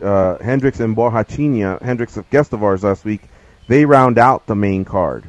So that main card has 3 world title fights. Michael Bisping defends against George St. Pierre. Cody Garbrandt defends against TJ Dillashaw. Joanna Jędrzejczyk defends against Rose Namajunas. The other fight that rounds out the main card is George Masvidal versus Stephen Thompson. And now with the announcement of Johnny Hendricks versus Paolo Borrachinha, you got a 5-fight main card, which, I thought for a second there they may just go with the 4 fights because of the 3 title fights. So who knows? Maybe the UFC will just pay a little extra and make it a 4-hour pay-per-view, or just roll the dice with 3 hours and I guess pay whatever fine comes with going over. Who knows? You got to believe that GSP, his fights go the distance, so you got to feel like that's going to happen. Joanna, her fights seem to go the distance as well most of the time, so that's another one that's not in your favor. And then Dillashaw and Garbrandt, even though Garbrandt's got his power, I still feel like that fight's going to, it's going to take a while to play out. And so I think the UFC is really, really going to be hoping that, either the first couple fights end early or they're just going to maybe count on a 4-hour pay-per-view. What do you guys think? I think those 3, if I had to pick one that didn't go the distance, it'd have to be the Garbrandt fight. But even then, I wouldn't really feel too well about that. I would say the other ones are definitely heading that way. I would just buy the 4th hour, really. I don't know how bad those fines are. That'd probably be a good question to find out, though. Yeah, I see these in my head too, all trending toward later. Could create problems for pay-per-view, but I guess silver lining, these are all fights. When you look at them on paper, they're all fights that could go to decision. I think we could all still be very entertained on all 3. Oh, definitely. Yeah, no doubt. Justin Gagey saying no short notice fights for him. Those are a no-no. Can't wait to dig into that article. Same here. A nice picture there of Justin Gagey doing his backflips. I think those days are over officially now, right, guys? I think he's officially gotten the talking to by the commission officials. Well, I mean, he's been getting it for a while, though. I think he's just he's the type of guy that just reacts based on what's going on. So I would be shocked if he didn't do it again. I think he's going to do it again. If he wins the title, he's definitely doing it again. Yeah. Yeah, nobody really tells Justin what to do. Not to pat ourselves on the back, but the story that did the best over the weekend, or was one of the top, I was looking at some of the traffic reports, was Eddie Alvarez talking about, he's got that fight coming up against Justin Gagey at UFC 218, in Detroit, but he gave his side of him versus, Lauren Murphy and that how that's being portrayed on Tough, and he didn't really make it sound like she could be the most pleasant teammate to be around either. So if anybody missed that, check it out on the archives. He talked about not necessarily being so mad at her not showing up to practice the day after her loss, but just the way she kind of dealt with it and dealt with, I guess, the team and the way matches were unfolding. And yeah, so that was really interesting. I'd love to have Lauren Murphy on. I think it's fair to have the other party on, or at least reach out and say, hey, look, this is what was said. Would you like to say anything? Because that story did very, very well there over the weekend. But what did you think when you heard that? When I heard his side, Eddie Alvarez's side? Yeah. Well, I was kind of focusing on what had happened at the moment. He kind of went back all the way even to day one, that they were just kind of having problems with her. But his explanation made sense, and we know Lauren can be outspoken a little bit, so I kind of had to take him for his word. Like, I mean, when have we ever said, oh, that Eddie Alvarez, he's so crazy? He's kind of a straight shooter. Yeah. True that. He's the veteran. He's the former world champion, so you're right. I mean, he carries a lot of clout, and he was very clear about saying, well, you know what, the practice didn't really even bother me, so now that takes away from what was focused on the show, and of course you would have to answer for the other things that were said. But who knows? Who knows if we'll get around to it? I think I would like to hear the other side, though. An attempt. Yeah, you're right. Yeah. Let's go back to the phone lines. We got DJ Tony from San Francisco on the line. What's up, Tony? How you been? Coming at you, gentlemen. As a great Dan Tom Tom Club once asked Jeff Nowitzki about John Jones when we were at a Tom Tom Club event. He asked, John Jones, what do you consider? What are you going to do when you get out of jail? He said, I'm going to have some fun. What do you consider fun? He said, fun, natural fun. I got crickets on. No, you got a little Tony, why do you always say that? You cracked the joke, and like 30 seconds later, you're asking about the crickets. We're waiting for you to finish. Then we initiate the laughter. I mean, you want to. You actually do have some funny stuff, but you got to let us react to it. You got to give the crickets their chance too. I mean, they got a Coke, they got popcorn, they got to put it down, rub their legs together. Like stuff has to happen. You're right, you guys. My bad. Being in the mean streets of Danville, I always hear crickets at night. Gotcha. Now, listen, gentlemen, I did want to ask you this. On the eve, of course, of the NBA season, I wanted to ask you guys this. Let's just say if the UFC is the Golden State Warriors, what would you consider Bellator? Would you consider them the Lakers, or would you consider them the Sacramento Kings? Those are our only two choices? No, you can go anywhere you want. You can go Cleveland Cavs.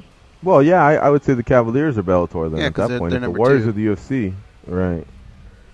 And speaking of Perv TV or Perv movies, as we were talking, or as you guys were talking, how about Scarlett Joe and Don Juan? That's actually worth a little bit of alone time. Gentlemen, you guys are the greatest. And with the addition, of course, Dan Tom Tom Club, and like that, gentlemen, I'm gone. I don't think I've seen Don Juan. Have you guys? I don't know. I have not. I think I've seen it, but I was just thinking about what would be a more inappropriate show sponsor, Perv TV or All Natural Fun? Perv TV for sure. Yeah, Perv TV for sure. So let me tell you guys something that happened over the weekend. I went to my 30-year high school reunion, and it was a lot of fun. Shout out to all the Monarchs from the class of 1987. Everybody represented. I think everybody was in a good mood. I was not going to go because of my knee injury. I had my buddy Steve Straub volunteer to drive me there, so shout out to him, although he is a little bit of a lunatic on the roads. I had to sit in the back seat. I have to have my leg extended. So something about when you're in the back seat, it just seems like people are braking a lot later than they should and going faster than they should. I don't know, but he was calling me a backseat driver. And, of course, I was like, who are you, man? Cole Trickle? What's your hurry? But hey, you are a little bit of a backseat driver, though. You know that, right? Am I? Yeah. Well, see, what happened was You're every like time one he comment would away brake, from, yo, home's to Bel Air. every time we would brake, it kind of jars my knee. That's why I was like telling him, hey, take it easy. Like, slow down. This is a pleasant drive. We have no hurries. You know what I mean? Like, he didn't have any hurry to be anywhere, and neither did I. So, but regardless, again, shout out to the Monarchs of 1987. I would say for the most part, everybody was really, really cool. There was one guy that had maybe a bit too much. He was kind of like staggering around like a hobo a little bit at times. But he's actually one of like the coolest cats out there. I think maybe he just hit it a little bit too hard. So, but he wasn't in any way offensive or anything. He was always laughing. But I noticed he staggered to the bathroom, and even one time I went in there and his wife was looking for him. I was like, God damn! I mean, like that's a bit much, isn't it? But it was cool to see some faces that I hadn't seen in such a long time. It's funny because I think everyone still reverts to, you know, like there was a lot of people that made a good effort to say hi to everybody, and then there was a lot of people that decided to still kind of be, you know, part of their cliques. So wow, 30 years later, things haven't changed a little bit for some people, and that it was a real huge minority on that level, but you could see everybody kind of at least trying to work the room. Yeah. The tough part was, you know what was funny was because I had my leg, I haven't stood that long in a while. I'm usually sitting with my leg propped up. So I was kind of in some pain, honestly. My knee swollen up. My leg brace was getting tighter, and I was wearing jeans. So I've been in shorts for 5 straight weeks. All I have to do is reach down, and I can loosen it up, or I can tighten it, or whatever. It's a lot easier than when you have jeans. You're pretty much locked in. You know what I mean? For the whole night. So it was I felt constrained. I hadn't worn shoes in 5 weeks. That was kind of getting to me. So I was trying to power through. So what I was doing was either I sat a few times, or I leaned up against the wall because a few times people were bumping in. They couldn't see. I only have one crutch, and I definitely didn't want to take a spill, so it was a lot easier to just kind of stand back a little. But it allowed me to people watch. And the funniest thing was seeing two people that didn't have a chance to approach each other, so they're face to face, kind of like in a phone booth, and they're going through the whole, how you been? Good. What you been up to? Oh, work, kids, whatever. And neither one knows the other person's name or can't remember them because they're trying to take that little peek at the lanyard. They're kind of cheating a little bit, just kind of looking around, whatever. So that was pretty funny. And then some people just look a little bit different. It was hilarious, man. I really had a good time. There's some people that haven't changed at all, and it was definitely worth it. But I hadn't been to any of my other reunions, so I'm glad I went. And I can't remember why I didn't go to my 25 year, but looking back, I probably just should have. Usually the last 10 years have been focused around mixed martial arts, so that's, or us starting off our radio show, and I wasn't able to, but I don't think I'll miss any other going forward. Have you been to any of yours, Goes? I don't think that I've had one.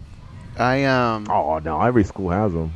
No, I honestly don't think. I think what happened was they didn't get enough people to say they were interested or something like that, is what I heard from someone. Because remember, to go to my high school, I had to fib a little bit to as far as where I lived. So they don't have any of my information. They have Visconti's information. So I probably don't get anything. But I did ask that question, and I thought someone said that they didn't get enough responses, so they just didn't have one. Fountain Valley had one, but I only went there 2 years. I didn't graduate from there, so I probably can't claim that. I don't even know if I'm a whale. How about you, Dan Tom? I think there's only been one. I graduated in 2003, so I think there was like a 10-year, but it would happen while that little period while I was living in New York, so I was like, that's my excuse not to go, I guess. Yeah, I feel lame now. How about you, Danny Olkers? I know they had one, but I didn't really have that many friends in my actual high school. So I remember getting a Facebook message about it, and I just kind of said, yeah, I'm not going to do this. Damn, anybody that's listening would have thought you three were homeschooled or something. I mean, I had a lot of... I played music while I was in high school, so I was playing a lot of nights. So I had a lot of friends in other schools and stuff like that, but not so much at my high school. I know that our 5-year did not happen, but we've had a 10, 15, 20, 25, 30, so that's 5 of them. And I think what helped a lot was Facebook. Yeah. People reached out to others, and even the ones that weren't on Facebook, the word got out. So it actually turned out to be 150, and I think we finished with about 450 or 500. So still a third of the class 30 years later. That's a lot of people for a reunion. It's a good showing. Yeah. Where did you do it? Where was the reunion anyways? It was at the Kimpton Shorebreak Hotel in Huntington Beach. I got to admit, that was a pretty good spot. It was near the beach and pretty centrally located for anyone in L.A. and South Orange County or whatever, I'm sure wherever you chose, some people would have had to drive a distance, but I guess you had to pick somewhere close to Santa Ana where the high school's located. But it was pretty cool. We went. No, you don't have to. That's where your school's at, man. That's like a slap in the face of the city. Yeah. But the criticism was that they always had it in the gym, so people wanted to have it outside the gym. So now you got to look for places that have like those banquet halls, and at least I do suppose embassy suites or something. Yeah, keep it I a little suppose real. you could go there, but hell, I was trying to tell them to have it in Las Vegas. I've seen many reunion people do their thing in Vegas, so I pitched that idea. Got shot down pretty quickly, but I think they chose a pretty good spot actually. Yeah. All right, let's take our last break. You're listening to MMA Junkie Radio on SiriusXM Rush 93. It's a Monday. It's Monday, October 16th. This week there are fights. Bellator 185, UFC Fight Night 118 this week, so it should be a fun week of previewing those events. Stay close, folks. We'll be right back.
They can drink Mentos-flavored Diet Coke without their stomachs giving a single fuck. They are Gorgeous George and Goes. And this is MMA Junkie Radio. I want to thank our guest today, Colby Covington, for joining the program. He'll be fighting Damian Maia on October 28th, not this Saturday, the following Saturday in Sao Paulo, Brazil, in the co-main event feature at UFC Fight Night 119. UFC Fight Night 118 is this weekend. It's headlined by Donald Cerrone versus Darren Till.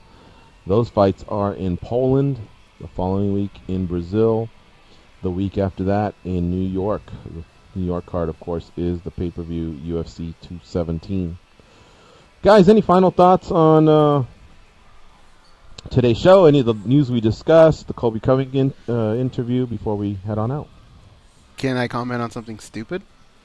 Sure. Well, I do want to say Colby Covington hit it out of the park again. I'm totally fired up for that fight. I want to know if this has ever happened to anyone. Okay.